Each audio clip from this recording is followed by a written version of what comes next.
할렐루야. 이 새벽에 하나님의 말씀을 사모함으로 나오신 우리 모든 성도님들을 축복하고 환영합니다. 오늘 우리에게 주시는 하나님의 말씀은 민수기 24장 10절부터 25절까지입니다. 본문의 말씀을 제가 봉독하겠습니다. 발락이 발람에게 노하여 손뼉을 치며 말하되 내가 그대를 부른 것은 내 원수를 저주하라는 것이오늘 그대가 이같이 3번 그들을 축복하였도다. 그러므로 그대는 이제 그대의 곳으로 달아나라. 내가 그들을 높여 심히 존귀하게 하기로 뜻하였더니 여호와께서 그들을 막아 존귀하지 못하게 하셨도다. 발람이 발락에게 이르되 당신이 내게 보낸 사신들에게 내가 말하여 이르지 아니하였나이까.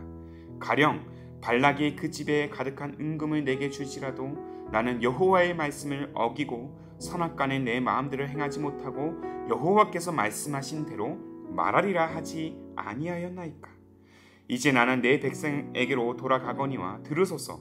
내가 이 백성이 후일에 당신의 백성에게 어떻게 할지를 당신에게 말하리이다 하고 예언하여 이르기를 부올의 아들 발람이 말하며 눈을 감았던 자가 말하며 하나님의 말씀을 듣는 자가 말하며 지극히 높으신 자의 지식을 아는 자 젖는 자의 환상을 보는 자 엎드려서 눈을 뜬 자가 말하기를 내가 그를 보아도 이때의 일이 아니며 내가 그를 바라보아도 가까운 일이 아니로다. 한 별이 야곱에게서 나오며 한 규가 이스라엘에게서 일어나서 모압을 이쪽에서 저쪽까지 쳐서 무찌르고 또 셋의 자식들을 다 멸하리로다. 그의 원수 에돔은 그들의 유산이 되며 그의 원수 세일도 그들의 유산이 되고 그와 동시에 이스라엘은 용감히 행동하리로다. 주권자가 야곱에게서 나서 남은 자들을 그 성읍에서 멸절하리로다 하고 또 아말렉을 바라보며 예언하여 이르기를 아말렉은 민족들의 으뜸이나 그의 종말은 멸망에 이르리로다 하고 또 겐 족속을 바라보며 예언하여 이르기를 내 거처가 견고하고 내 보금자리는 바위 위에 있도다. 그러나 가인이 쇠약하리니 나중에는 아수르의 포로가 되리로다 하고 또한 예언하여 이르기를 슬프다. 하나님이 이 일을 행하시리니 그때의 살자가 누구이랴. 기띔 해변에서 배들이 와서 아수르를 학대하며 에벨을 괴롭힐 것이나 그도 멸망하리로다 하고 발람이 일어나 자기 곳으로 돌아가고 발락도 자기 길로 갔더라. 아멘. 오늘 말씀은 인생의 절대 기준 하나님의 말씀이라는 제목으로 나누기를 원합니다. 일전에 언급해드렸지만 사람은 말을 먹고 사는 존재입니다. 옛 속담에 말 한마디로 천냥빚을 갚는다. 말이 씨가 된다라고 하듯이 한마디의 말이 인생을 살리기도 죽이기도 또한 사람을 얻기도 사람을 잃기도 합니다. 이처럼 말의 위력은 엄청납니다. 그래서 우리는 상대방을 대할 때 말이 마음을 찌르는 화살이 되지 않도록 늘 조심해야 하고 늘 신중해야 됩니다. 그리고 가급적 칭찬과 격려의 말이 전제되어야 합니다.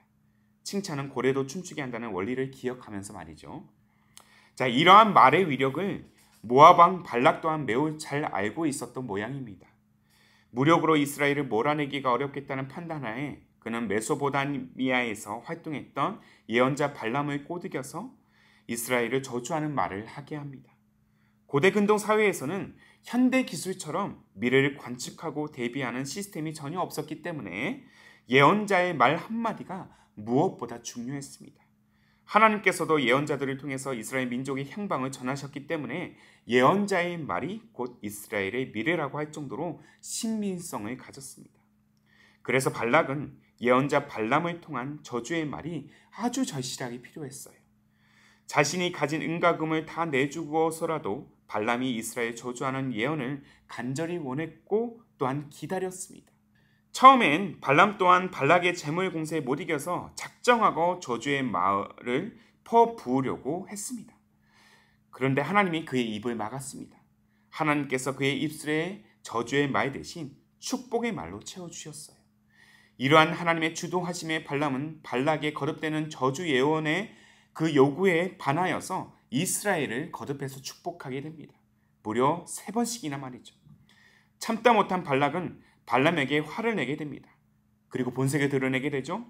내가 이스라엘을 저주하라고 당신은 불렀는데 당신은 오히려 이스라엘을 3번이나 축복했다고.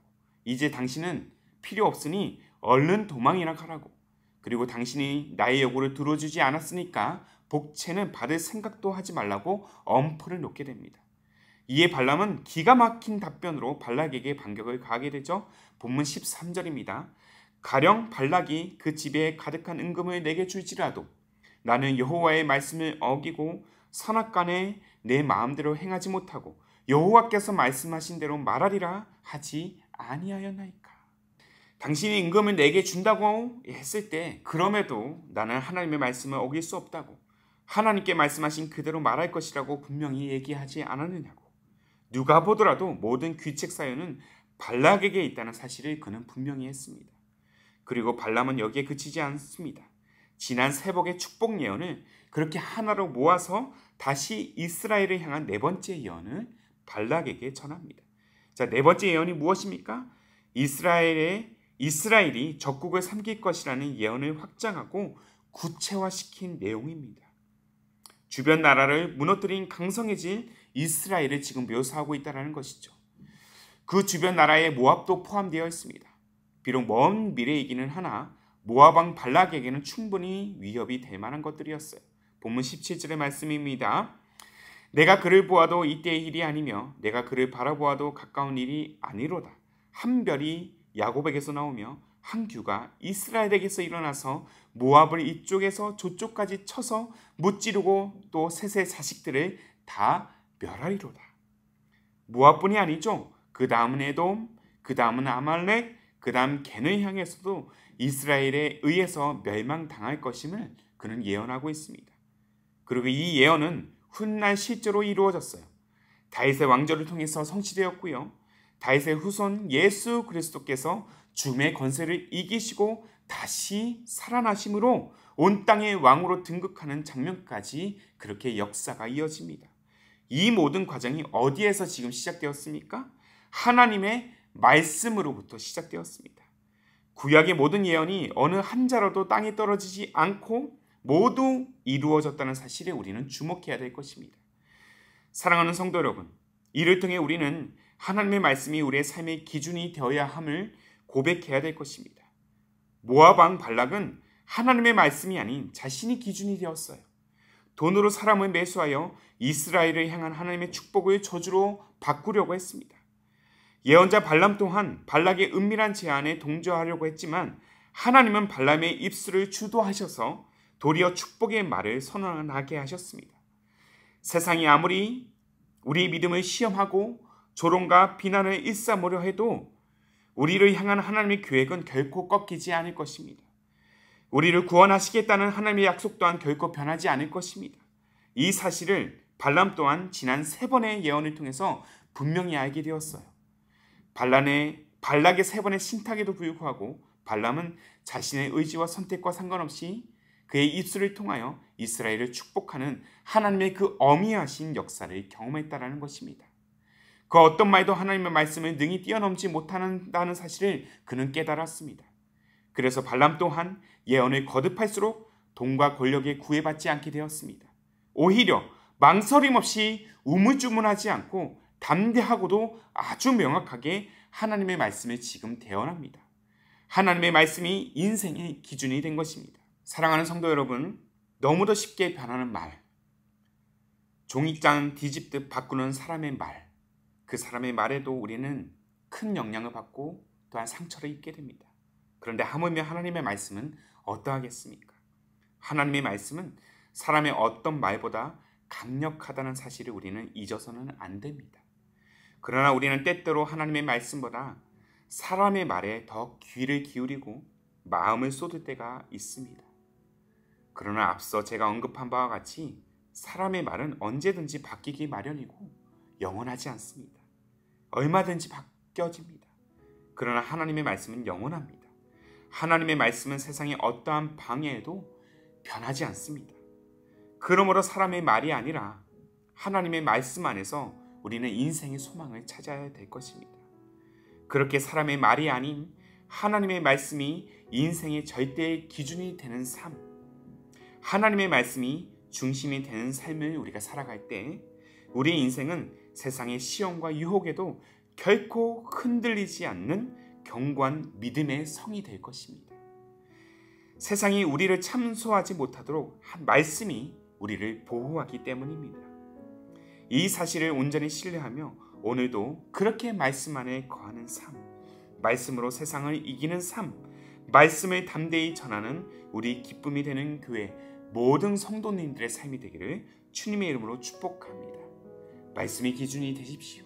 그 기준을 따라 오늘도 그 말씀을 우리의 마음에 품고 말씀으로 이겨내며 나아가는 그런 인생의 여정 오늘 하루가 되도록 다시 한번 주님의 이름으로 축복합니다. 아멘. 함께 기도하겠습니다. 살아계신 하나님, 이사야 선지자의 거듭되는 고백처럼 풀은 마르고 꽃은 언젠가 시들지만 하나님의 말씀은 영원히 선다는 사실을 우리 또한 고백하게 하여 주옵소서. 때때로 우리 내면은 영원하신 하나님의 말씀보다 시시각각 변하는 사람의 말에 더 귀를 기울일 때가 있음을 보게 됩니다. 사람의 언어가 하나님의 말씀을 뛰어넘을 수 없다는 사실을 다시 한번 고백하면서 다시 하나님의 말씀이 우리 인생의 기준이 되도록 인도하여 주옵소서. 그렇게 하나님의 말씀이 내 인생의 기준이 될 때 우리를 향한 세상의 조롱은 위력이 없다는 사실을 깨닫습니다. 말씀 한 자도 땅에 떨어지지 않고 실현된 하나님의 말씀, 오늘도 우리에게 교훈하시는 그 뜻을 깊이 묵상하면서 말씀을 내 영혼에 새기며 세상을 마주하는 우리의 인생이 되기를 원합니다. 한 걸음 더 나아가 영원하신 말씀에 따라 세상을 능히 이기며 나아가는 승리의 삶, 거룩한 자녀의 삶이 되도록 성령여 우리를 도와주옵소서. 우리의 인생의 절대 기준이 되는 말씀, 오늘 말씀이 양식에 따라 새 생명의 삶으로 이끄실 주님을 온전히 우리가 신뢰하오며 예수님의 이름으로 기도하옵나이다. 아멘. 오늘도 주신 말씀에 따라 우리 두 가지의 기도 제목을 품고 함께 기도하기를 원합니다. 먼저는 시시각각 변하는 세상과 사람의 말이 아니라 하나님의 말씀만이 인생의 절대 기준이 되게 하여 주시고 말씀의 능력을 날마다 누리는 우리의 삶이 되게 하옵소서. 한 걸음 더 나아가 오늘도 허락하신 하나님의 말씀을 우리가 깊이 묵상하고 말씀을 영혼에 깊이 새기며 세상을 향해 담대히 나아가는 우리의 삶, 우리의 가정, 또한 우리 기쁨이 되는 교회가 되게 하옵소서. 이 두 가지의 기도 제목을 간절한 마음으로 고백하시면서 기도로 하루의 삶을 열어가시기를 바랍니다. 함께 기도하겠습니다.